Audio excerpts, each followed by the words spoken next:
So, hello everyone. My name is Mukul and I welcome you all to my YouTube channel Grammatical by Mukul. Today, in this video, I'm going to tell you everything about grammar and especially competitive English grammar. जो competitions में English grammar पूछी जाती है, अगर आप में से कोई भी किसी भी कंपटीशन की तैयारी कर रहा है, NDA, CDS, SSC CGL, SSC CPO, banking, कोई भी एग्जाम जिसके अंदर इंग्लिश ग्रामर पूछी जाती है, तो और जैसा कि आप देख सकते हैं बोर्ड पे 3 टॉपिक्स लिखे हैं। What is grammar, why to study it and how to study it. तो मैं सबसे पहले आपको सिस्टमैटिकली अच्छे से बहुत इजी वे में एक लेमन लैंग्वेज में ये समझाऊंगा कि ग्रामर क्या है, उसे क्यों पढ़ना है, क्या उसकी जरूरत है, और सबसे लास्ट में फिर कैसे पढ़ना है। तीनों अपने आप में बहुत इंपॉर्टेंट टॉपिक है, तो लास्ट तक और बहुत ही ध्यान से इस वीडियो को सुनिएगा और देखिएगा।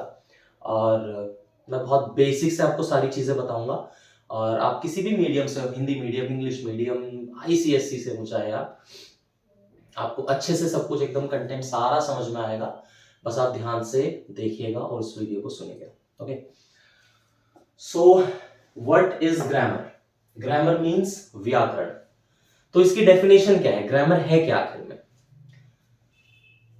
तो ग्रामर का जो मतलब है वो है to listen, speak, read and write any language in its purest form. Hindi में किसी भी भाषा को सही तरीके से सुनना, बोलना, पढ़ना, लिखना व्याकरण कहलाता है। यानी कि सुनना, उसके बाद बोलना, देन पढ़ना एंड लिखना। ये 4 इंपॉर्टेंट पॉइंट्स है। Listening, speaking, reading, writing. खाली लिखना नहीं, सुनना, बोलना, पढ़ना, लिखना। ठीक है, तो ये चारों प्रोसेस फॉलो करनी है। जैसे मैं आपको एक छोटा सा एग्जांपल देता हूं। कोई व्यक्ति है, अगर वो अच्छे से सुन नहीं रहा है तो वो कभी भी अच्छे से बोल नहीं सकता। फॉर एग्जाम्पल, अगर कोई इंसान आपने देखा हो कि वो जन्म से ही बहरा है, तो वो गूंगा अपने आप ही हो जाएगा, क्योंकि वो नहीं सुन सकता, उसने कभी नहीं सुना, तो वो बोल भी नहीं पाएगा।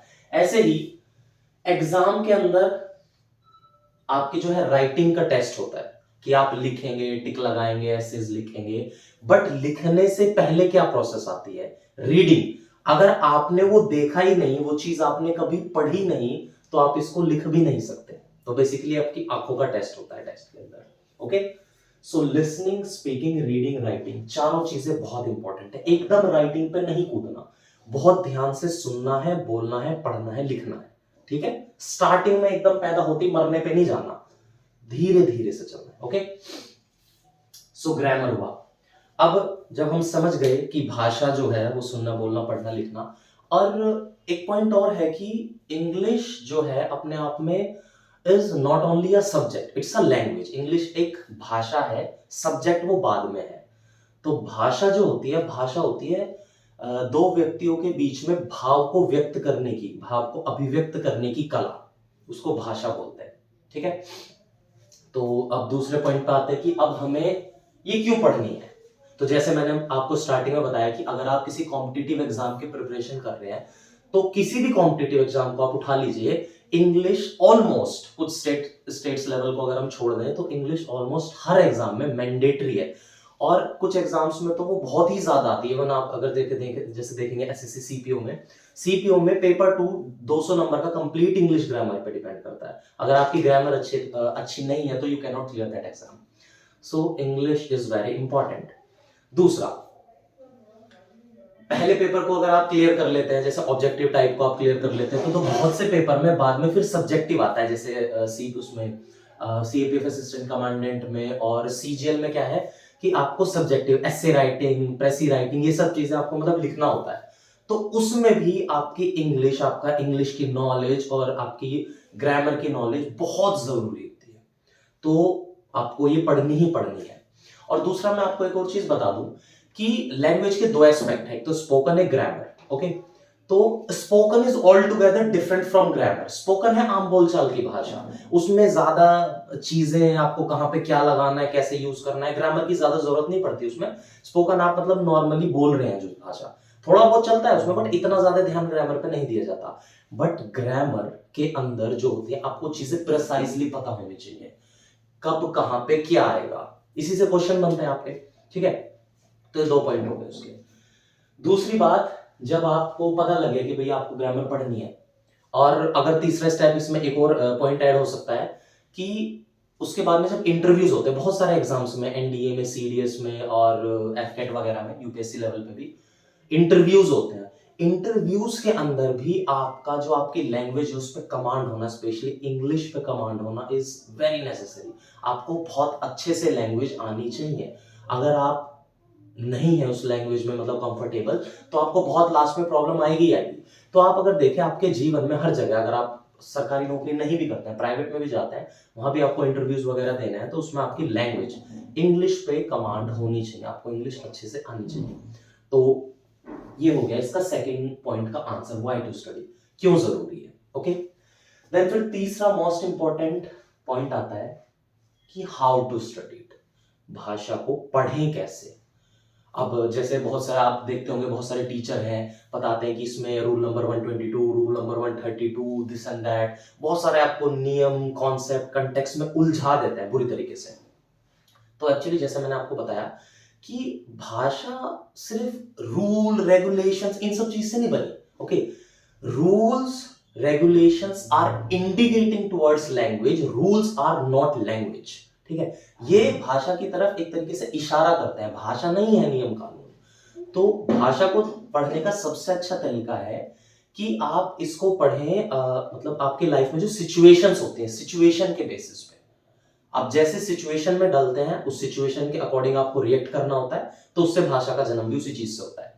तो सबसे अच्छा है, और मैं आपको इसी वे में पढ़ाऊंगा, सिचुएशन बेसिस पे, कोई रटना रूल कॉन्सेप्ट बिल्कुल रटना नहीं, बहुत सिचुएशन बेसिस पे। ओके, तो एक तो तरीका ये है पढ़ने का। दूसरा, मैं आपको थोड़ा सा और एक प्रैक्टिकल वे बताता हूं जिससे आप जो है एग्जाम को अप्रोच करोगे, कि एग्जाम स्पेसिफिक वे में किस तरीके से आपको पढ़ना है, कैसे आपको प्रिपरेशन करनी है, स्टार्टिंग से ही आपको अपना माइंडसेट और प्रिपरेशन का तरीका कैसे लेके चलना है, तो वो मैं आपको एक और बताऊंगा।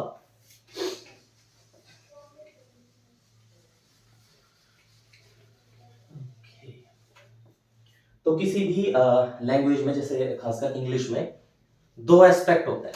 आपको प्रिपरेशन करनी है तो आपको प्रिपरेशन में केवल 2 चीजें पढ़नी है। अगर आपने वो 2 चीज पढ़ ली तो आपका पूरा कंप्लीट पेपर जो है एग्जामिनेशन, आप उसके लिए तैयार हो और वो आपका क्लियर होगा। First is vocabulary, and then sentence making.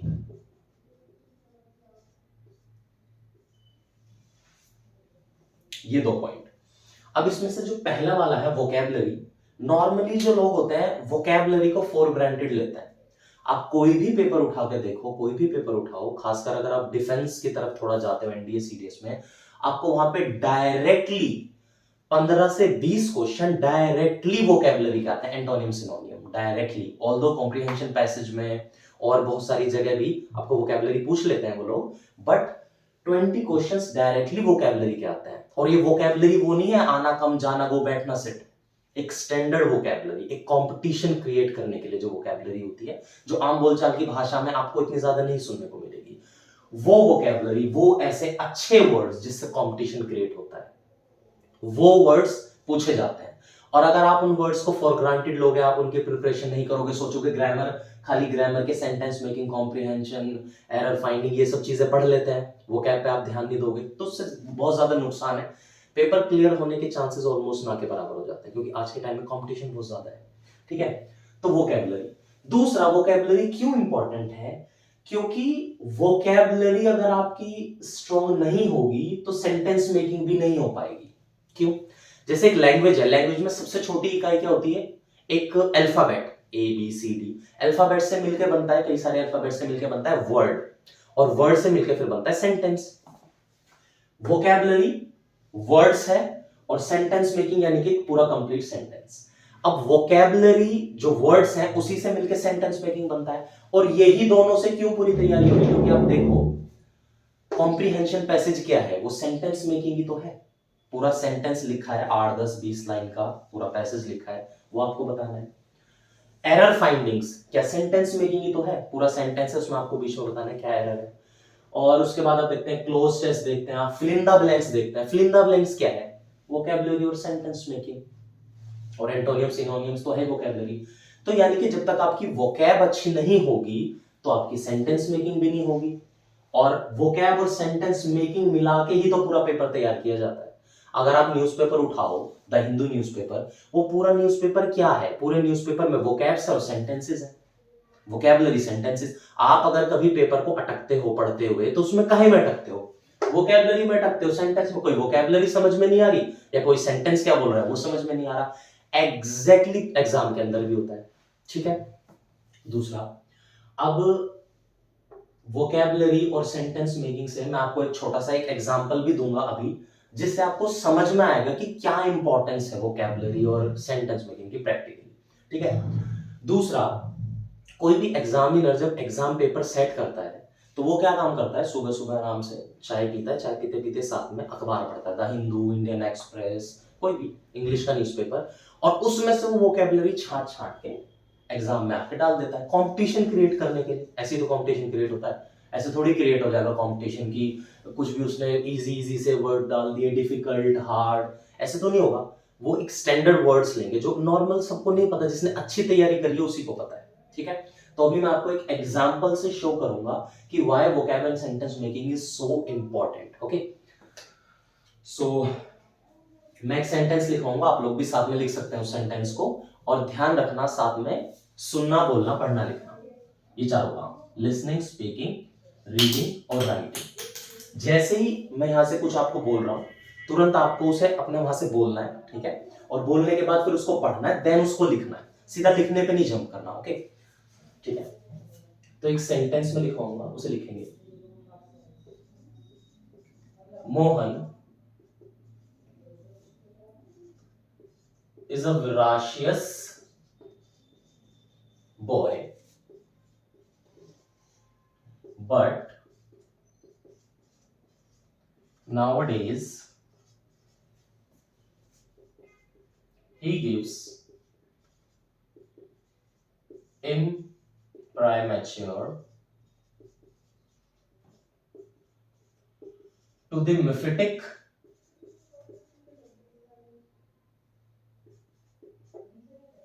and iniquitous plans of mendacious people. Okay, so this is the sentence. Mohan is a voracious boy, but nowadays he gives imprimatur to the mephitic and iniquitous plans of mendacious people. अब ये एक आपके सामने sentence लिखा है, क्या ये sentence exam में नहीं आ सकता? आ सकता है। ठीक है। अब इसमें कुछ वर्ड्स हैं ऐसे जो आप में से मैक्सिमम लोगों ने शायद पहले कभी नहीं सुने होंगे, जैसे कि वराशियस, इम्प्रामेच्योर, मिफेटिक, इनिक्विटस और मेंडाशियस। अब आप एक चीज सोचिए, अगर आपको ये वर्ड नहीं पता, इन वर्ड्स का आपको मतलब नहीं पता, आपने कभी नहीं पढ़े, और ये सेंटेंस अगर आपको एरर फाइंडिंग में या फिल इन द ब्लैंक्स में अगर आपको एग्जाम में आया, तो जब आपको इन वर्ड्स का मतलब ही नहीं पता तो क्या आप इस सेंटेंस का मतलब पता कर पाएंगे? Is it possible? सिंपल, आपको नहीं पता लगेगा कि ये सेंटेंस क्या कहना चाह रहा है। अगर इन वर्ड्स का आपको मतलब पता हो तो आप आराम से इस सेंटेंस को पता कर पाएंगे कि ये सेंटेंस क्या कहना चाह रहा है। ठीक है। तो अब मैं आपको इन वर्ड्स का जो है जनरल मतलब बता देता हूं जिससे आपको समझ में आएगा। वेराशियस का मतलब होता है ऑनेस्ट, ईमानदार। इम्प्रामेच्योर का मतलब होता है अप्रूवल, स्वीकृति दे देना किसी को। मिफेटिक का मतलब होता है अनहेल्दी। इनइक्विटस का मतलब होता है अनजस्ट, और मेंडाशियस का मतलब होता है डिसऑनेस्ट। ओके। अब जैसे मैंने इनके मीनिंग, जो सिंपल मीनिंग है जो आपको भी पता है, मैंने वो लिख दिए, तो आप अब इसे समझ पा रहे होंगे। Mohan is an honest boy but nowadays he gives approval to the unhealthy and unjust plans of dishonest people. आपको आराम से समझ में आ रहा है, आपको वोकैबुलरी जैसे ही पता लगे आपको पूरा सेंटेंस समझ में आ रहा है।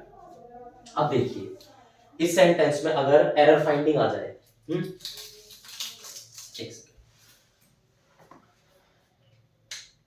अगर इसमें भाई गिरता ही रहेगा क्या, अब इसमें जैसे कि एरर फाइंडिंग आ जाए, है ना, जैसे ए बना दिया, है ना, उसके बाद में बी ऑप्शन, यहां तक सी ऑप्शन, यहां तक डी ऑप्शन, और ये ई ऑप्शन दे दिया, नो एरर। ओके, ऐसी आती है एरर फाइंडिंग। अब इसमें से पता करना है कि कहां पे एरर है। वैसे तो आगे जो वीडियोस आएंगी उसमें मैं मतलब सिस्टमैटिकली आपको जितने भी सारे मतलब जैसे टाइम एंड टेंस होती है, एरर फाइंडिंग वगैरह सब कुछ बताऊंगा कि कैसे आपको एरर फाइंडिंग करनी है, कैसे क्या कौन सा टेंस में कहां है। बट अभी के लिए समझाने के लिए कि वोकैबुलरी सेंटेंस मेकिंग कैसे काम करती है, तो इसमें एरर है इस वाले पार्ट में। इस वाले पार्ट में एरर कैसे है, देखिए, मोहन इज अ वराशियस बॉय, यानी कि मोहन एक ईमानदार लड़का है, ठीक है। बट नाउअडेज आजकल ही गिव्स इम्प्रीमेच्योर, वो अप्रूवल दे रहा है अनहेल्दी और अनजस्ट प्लान्स को, किसके, डिसऑनेस्ट लोगों के। अब एक बात सोचिए कि मोहन जो है वो तो एक ऑनेस्ट लड़का है, ईमानदार लड़का है, बट वो फिर डिसऑनेस्ट लोगों के जो ये प्लान्स है इसको अप्रूवल कैसे दे रहा है। It seems contradictory. भाई वो ऑनेस्ट है, ये डिसऑनेस्ट है, तो इन दोनों में तालमेल तो नहीं बैठता।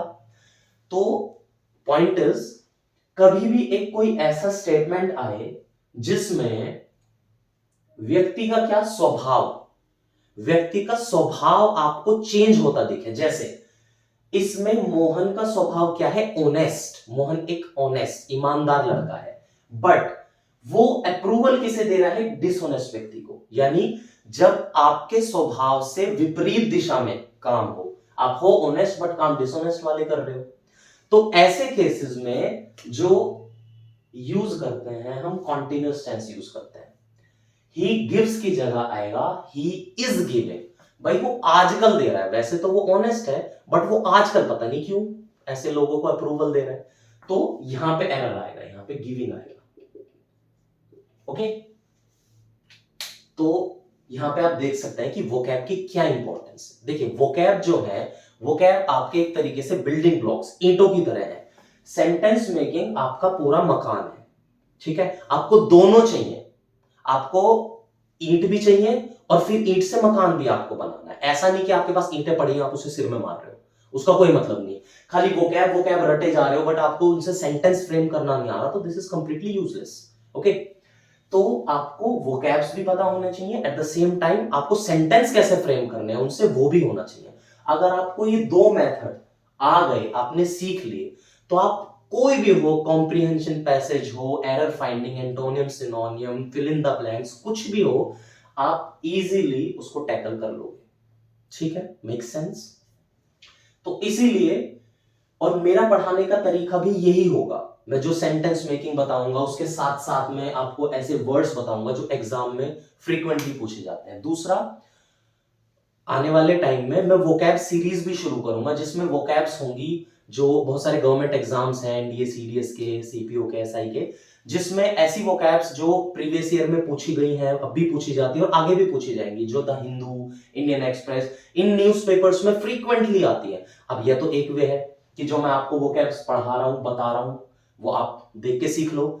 आप खुद से न्यूज़पेपर पढ़ सकते हो बट वो काफी डिफिकल्ट होगा, पूरा न्यूज़पेपर लेकर बैठना, उसको 1-1.5-2 घंटा देना, स्टार्टिंग में तो समझ में नहीं आता लिखा क्या हुआ है वहां पे। सो ये तरीका है, बट आपको वोकैब्स तो पढ़नी ही पड़ेगी, you can not ignore vocabs. ठीक है, और मैं बहुत एकदम प्रैक्टिकल वे में, सिंपल वे में, ऐसे वे में जिससे आपको समझ जाए, रट्टा नहीं मारना पड़ेगा, आपको समझ में आएगा, वोकैब भी और सेंटेंस मेकिंग भी। ठीक है, so this is it for today. आपको अगर ये वीडियो अच्छी लगी है तो आप इसे शेयर कर सकते हैं अपने फ्रेंड्स के साथ में, और अगर आपको कोई डाउट है, क्वेरी है, क्वेश्चन है, कुछ भी, तो आप कमेंट बॉक्स में उसको पूछ सकते हैं। ठीक है, और नेक्स्ट वीडियो इसके बाद में जल्दी ही आएगी। और अगर आपको कोई फ्रेंड वगैरह प्रिपरेशन कर रहा है, करना चाहता है किसी गवर्नमेंट एग्जाम की जिसमें ग्रामर आती है, तो आप उसे भी ये जो वीडियो है शेयर कर सकते हैं। Okay, till then goodbye, thank you.